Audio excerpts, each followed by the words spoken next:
Hello there. My name is Mannielle but you can call me Teacher Mannielle. I am 35 years old and I am from Philippines. By the way, I just want to share to you that I have 8 years of teaching experience, basically handling elementary students.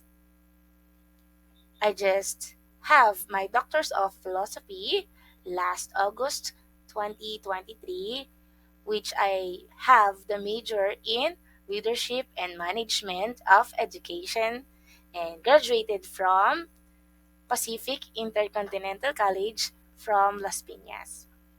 And I already have my Masters of Education major in Early Childhood Education from Jose Rizal University, Manila. I believe that teaching does not have to be boring and difficult.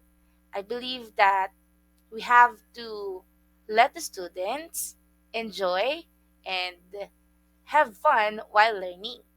So, if you're interested and you want to expand your vocabulary and learn more about alphabets, come and join my class and let's learn and talk and enjoy while learning. Bye.